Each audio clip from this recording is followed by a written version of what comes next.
Pot, kush, Mary Jane, weed. You may have heard these terms before, but if you haven't, I'm talking about marijuana. Let's start out with a daunting fact. According to the FBI in 2014, there were 700,993 marijuana-related arrests in the United States, which accounts for about 45% of all the drug arrests in the United States. There are more marijuana possession arrests every year than for all violent crimes combined. Despite this, marijuana is the most widely used illegal drug in the world, according to the Substance Abuse and Mental Health Services Association. More than 117 million people in the United States have admitted to trying weed at least once in their lives, and more than 22 million people in the past month that have admitted to using it. Even our president has admitted to using it in the past, frequently. Marijuana is more than just a high. The legalization and decriminalization of marijuana possession is the initial and pivotal step toward more comprehensive reforms of the drug prohibition regime. 53% of Americans believe marijuana should be legal, while only 44% of Americans find it should be illegal. And this was according to a Pew Research Center poll from 2015. A minor conviction can seriously hinder someone's likelihood of getting a job, and it can hinder their success in their future.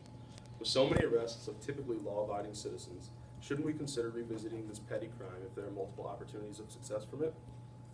For those affected by drug issues or know someone with drug issues, this is not a matter of getting high. In terms of medicine, this is a solution to a problem and a cure. Illegal weed on the illicit market is a gateway drug. Legalizing marijuana will allow for us to provide an opportunity to hinder individuals from starting down a bad road because it will be a regulated industry. Therefore, we can better control who gets the marijuana. Additionally, it should be noted that the DEA places marijuana as a Schedule I drug, and according to the DEA, Schedule I drugs are the most dangerous of all the drugs with potentially severe psychological or physical dependence. Other drugs that are listed as Schedule I drugs are heroin, LSD, ecstasy, and the like.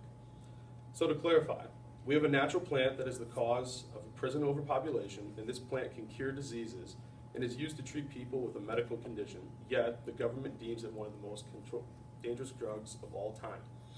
When the smoke settles, we must really ask ourselves, is marijuana really that bad? Clearly, there are some discrepancies, and I trust that you will find that marijuana is more helpful than harmful. Allow me to explain.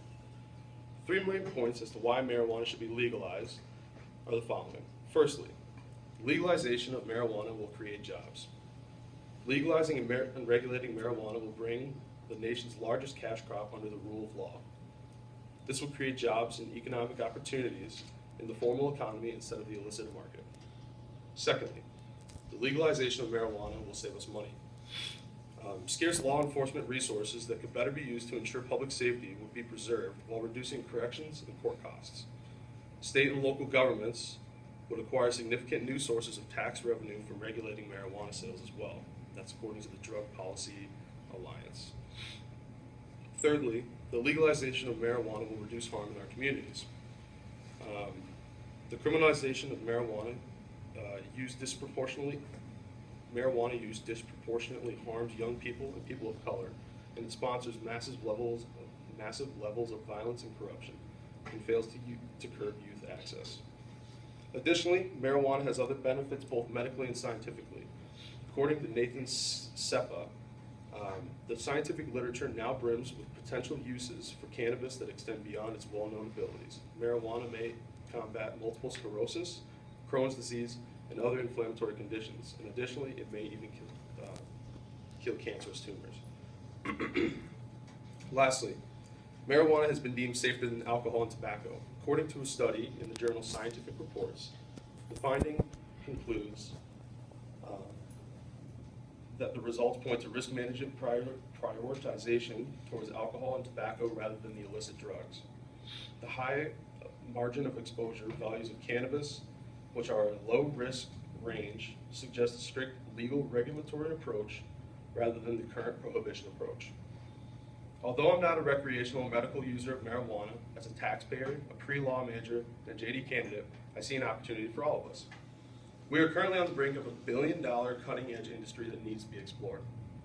Today, more than half of the states in the United States have decriminalized the possession of small amounts of marijuana, approved it for medical use, or legalized it completely, according to Hickenlooper.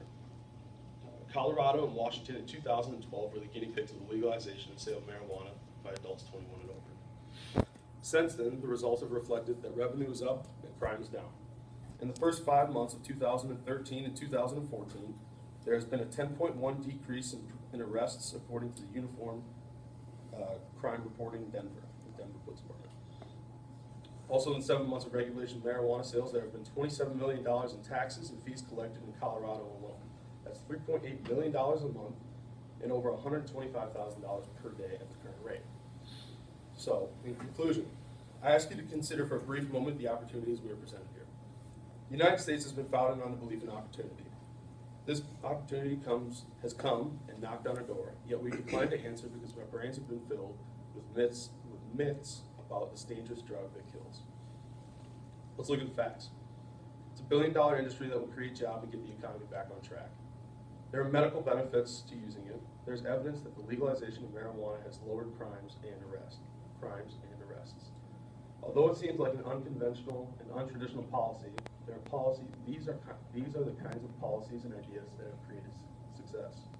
So with that, I ask you to please write to your legislator of your state and urge them to support the legalization of marijuana. Thank you.